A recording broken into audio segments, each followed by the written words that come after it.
Bonjour et bienvenue sur cette nouvelle vidéo qui va traiter d'un paradoxe.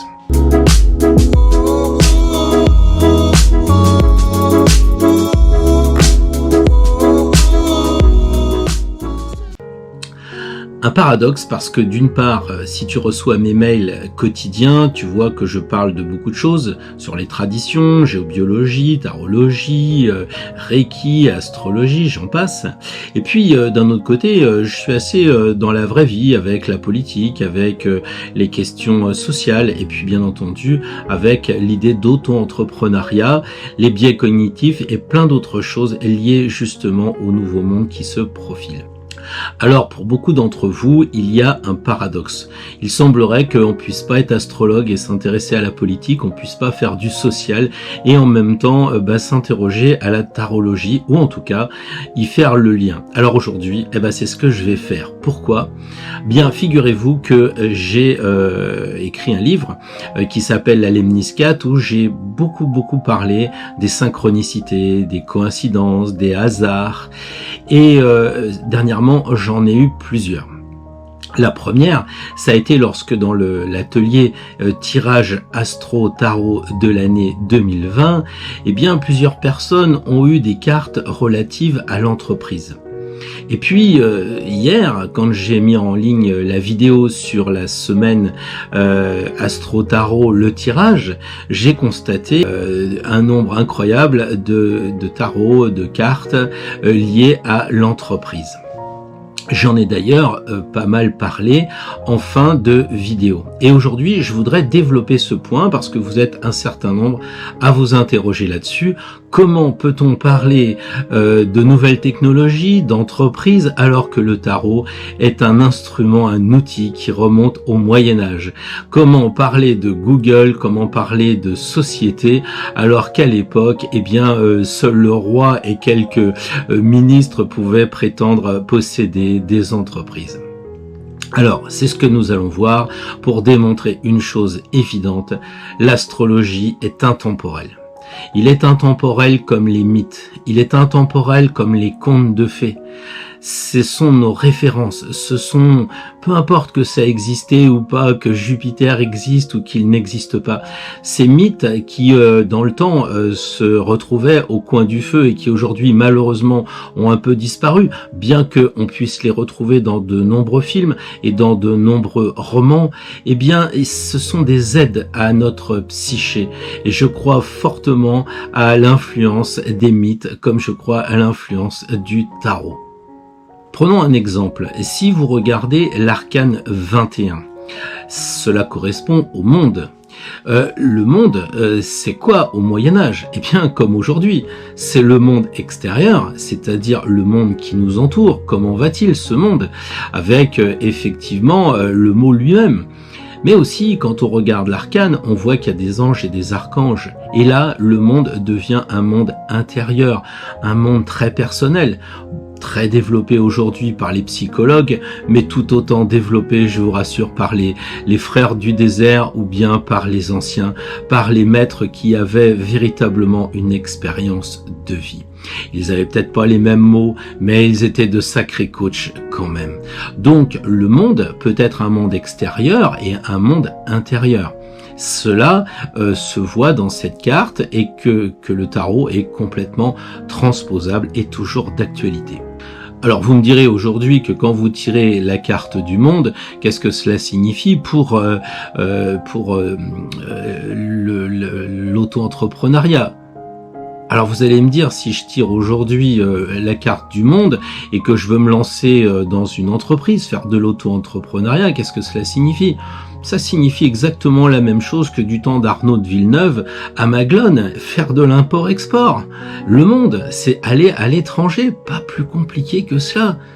Voilà, et si après vous dites, à Maglone, il y a une cathédrale, je rentrerai bien dans les ordres, ça me tente et j'en ferai bien mon métier finalement, qu'est-ce qui vous empêche quand vous tirez cette carte de vous relier à vos anges et à votre conscience, et donc à votre conscience de vous relier au divin et de voir si c'est une bonne piste de réflexion d'aller plutôt vers un monde intérieur, un monde interne, plutôt que d'aller vers un monde externe. Alors concrètement, je ne vais pas revenir vers le tirage, mais je vous invite quand même fortement à vous y repencher pour voir au moins qu'il n'y a pas de coïncidence. Pourquoi? Parce que les cartes ont toutes été tirées du mat, en passant par la 1, 2, 3, 4, 5, 7, 8, etc. Et ce que j'ai remarqué, c'est que dans ce tirage, je ne sais pas si c'est mon ange, si c'est un clin d'œil du destin, il y avait clairement l'oubli de l'arcane 6. Tout le monde la connaît, elle est souvent synonyme de choix. On voit le personnage central qui n'arrive pas à se décider. Eh bien, aujourd'hui, il n'y a pas l'arcane 6, et donc j'ai envie de dire, j'ai pas le choix. Alors, je vais vous parler de l'auto-entrepreneuriat, de l'entreprise, du métier, de votre travail au travers de ces premiers arcanes qui ont été tirés hier et auxquels je vais rajouter quelques petits compléments.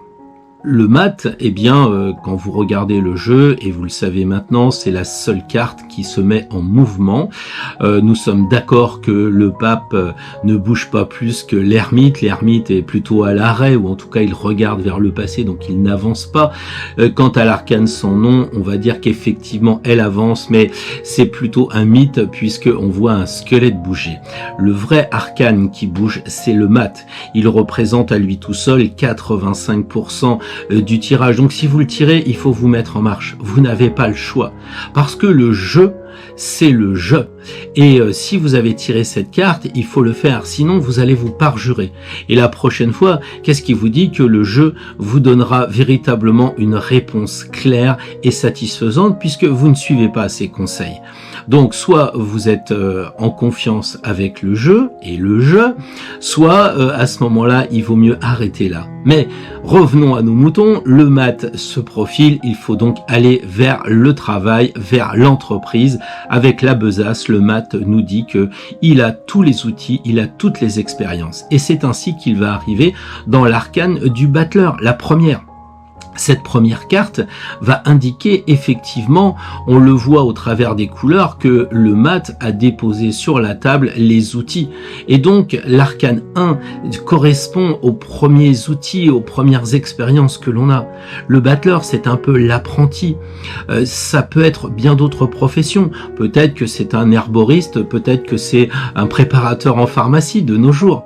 Le petit couteau indique que c'est peut-être un podologue où il fait des petits actes de chirurgie, ou alors c'est carrément un plombier, un artisan. C'est quelqu'un en tout cas qui peut travailler aussi sur les marchés. La liste est longue, mais vous comprenez très bien que si vous tiriez ce battleur, ce serait peut-être un début dans votre travail puisque c'est l'arcane 1. Dans la logique, c'est l'arcane 7 qui suit. On voit le chariot qui regarde au loin, qui a déjà de l'ambition. Il y est arrivé, il a pu se payer une voiture. Au Moyen-Âge, une 2 chevaux, une diligence. Aujourd'hui, plus qu'une 2 chevaux, peut-être une jolie voiture de commercial, parce que c'est ce qu'il a l'air de faire. Il semble être un bon commercial, un bon vendeur. Il a sur les épaules la lune, et la lune, c'est l'argent, c'est la couleur de l'argent. Donc pas besoin de faire beaucoup d'études de tarologie pour comprendre que là on a affaire au dirigeant d'un secteur, un petit directeur, pas le chef d'entreprise, mais au moins quelqu'un qui dirige. Si vous superposez la couronne du chariot avec les couronnes des ordres de noblesse, vous verrez qu'elle correspond exactement à celle du marquis, c'est-à-dire le premier ordre, oui, de la noblesse qui va jusqu'au prince, au roi, à l'empereur. Donc on a un débutant, mais qui est déjà dans la noblesse. Je dirais, si j'étais un peu désagréable, que c'est un parvenu. Mais en tout cas, c'est un directeur. Il y est parvenu à la force de son travail. Peut-être qu'après avoir été longtemps artisan, il s'est mis à son compte et il est devenu auto-entrepreneur. Il se gère lui-même. Alors avec l'empereur et l'arcane 4, c'est évident que là, on a manifestement le chef d'entreprise. On le voit à sa stature, on voit qu'il y est arrivé, on voit qu'il a de l'argent. Pourquoi? Parce que autour du cou, il a cette espèce de collier d'épis de blé autour de lui. Il est dans la matière, c'est le numéro 4, on le voit sur le chiffre, on le voit sur les jambes, on le voit aussi sur son médaillon. Les 4 éléments sont là, il maîtrise la matière. Donc le chef d'entreprise est là pour nous dire que c'est possible. La preuve, il vous l'explique, il regarde dans son sceptre, il regarde son monde, et qu'est-ce qu'il voit au loin? Il voit son passé, il voit comment il en est arrivé là, et il vous dit, je l'ai fait, c'est possible. Parce qu'un empereur n'est pas un roi. Un roi, c'est héréditaire, j'allais dire, c'est cool. Tu passes de Louis V à Louis VI à Louis VII. Peut-être des fois tu changes le prénom, tu mets Charles II. Mais quand tu es empereur, c'est toute une autre différence. On prend le pouvoir parce qu'on est fort, bon, intelligent. Je veux dire, c'est un peu le cas de Charles Quint, c'est un peu le cas de Napoléon et de bien d'autres. En tout cas, ils doivent leur réussite à leur travail et à leur engagement. Et c'est ça que dit l'empereur. C'est-à-dire qu'il n'est pas arrivé par le Saint-Esprit ou de droit d'aînesse. Il a vraiment bossé. Alors, c'est tout logiquement que l'arcane 16, la maison Dieu, nous fait penser à l'entreprise. C'est la boîte. Alors, bien entendu, au Moyen-Âge, je suppose que les quartiers n'avaient pas pensé en dessinant, cette tour, hein, qui est la maison Dieu, que ça symboliserait la boîte où vous travaillez, la tour de la Défense, la tour Shell, la tour Areva. Non, ils n'y pensaient pas, mais tout est symbole, et c'est ça qu'il faut essayer de comprendre dans le jeu. Tout est symbole, il faut aller plus loin. Par exemple, vous voyez la couronne qui tombe en haut. Peut-être que c'est le PDG qui est un peu trop porté sur la richesse, puisqu'il veut prendre la couronne. Les actionnaires en bas, ils dansent sur les mains en disant non, nous on voudrait être joyeux, on veut pas aller dans ce sens-là.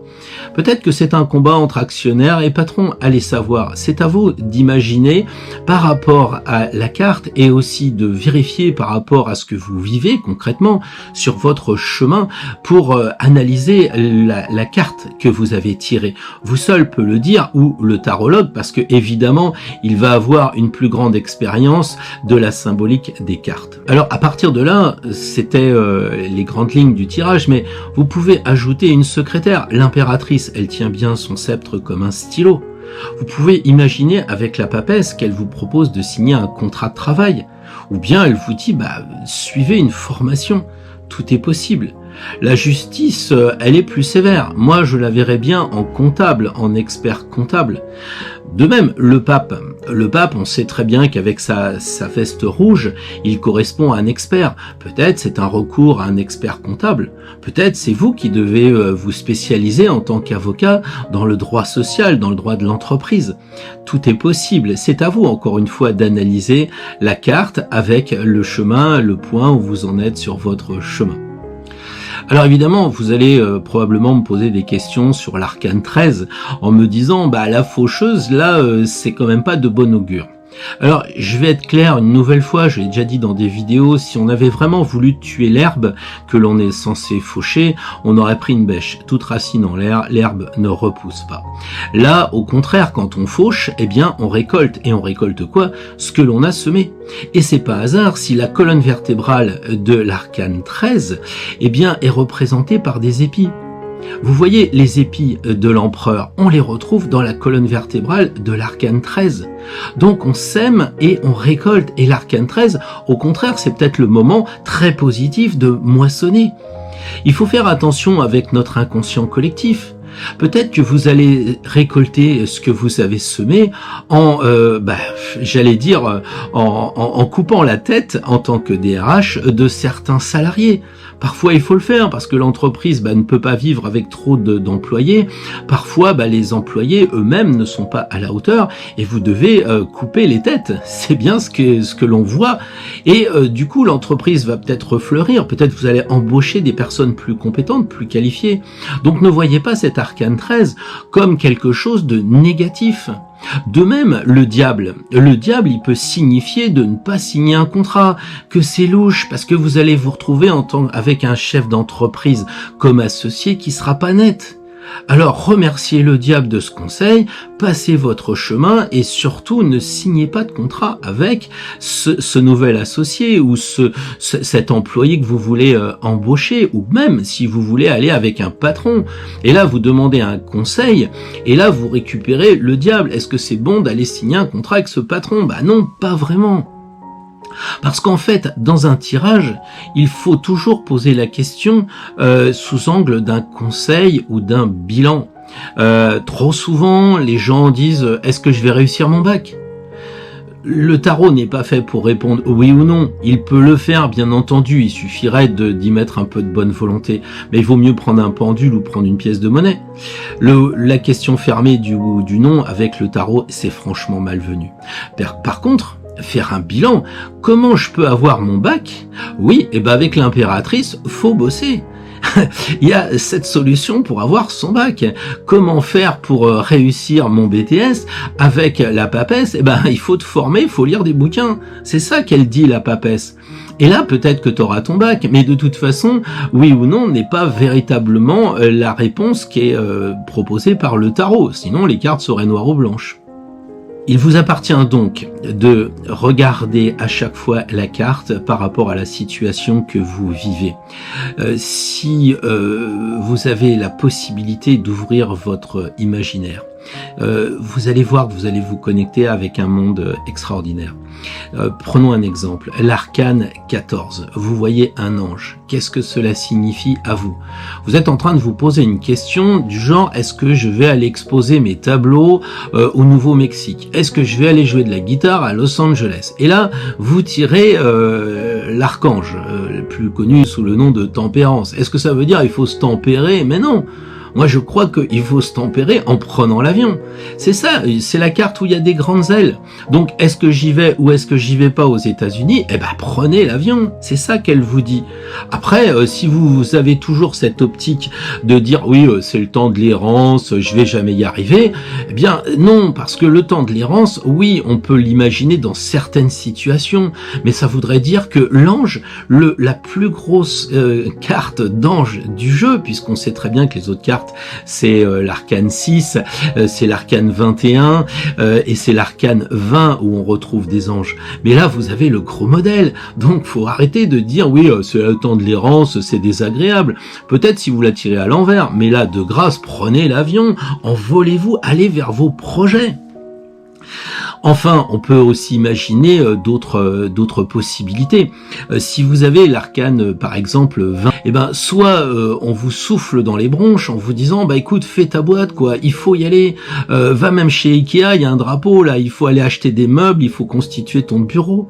Hein, ou alors, c'est carrément, bah voilà, on est en 2020, je fais le bilan de ma première année d'auto-entrepreneuriat, et ben, on sort un peu du tombeau, donc on sort un petit peu de la souffrance, des difficultés qu'on a eu dans cette première année, et puis on est quand même félicité par cet archange ou cet ange. C'est un archange parce qu'il a beaucoup d'ailes quand même.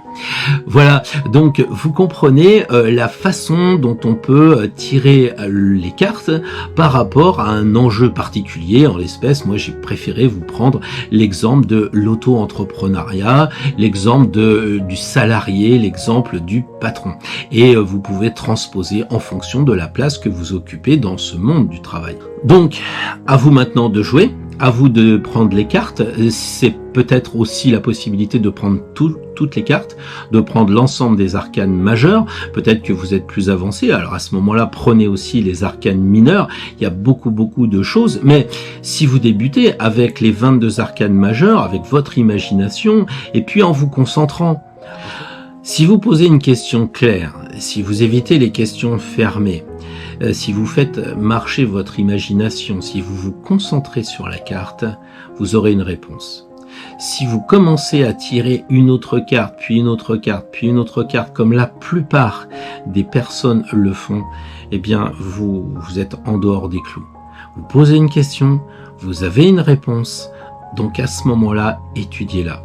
Vous pouvez limiter la difficulté en prenant uniquement les cartes que l'on a évoquées tout à l'heure, c'est-à-dire les cartes du monde du travail, si bien entendu vous posez une question par rapport à votre métier, et au travers de la réponse qui vous sera donnée, de l'analyser. Et si vous voulez aller plus loin, pourquoi ne pas prendre des cours de tarot? Pourquoi pas assister à des ateliers avec moi-même? Et si ça vous intéresse, eh bien vous pouvez avoir quelques exemples de conférences, de cafés tarot que j'ai pu réaliser depuis quelques années sur spiral.fr, mon site, ou bien vous pouvez directement me contacter sur spiral@hotmail.fr. C'est la même adresse que si vous voulez vous abonner à un mail par jour. À très bientôt, au revoir.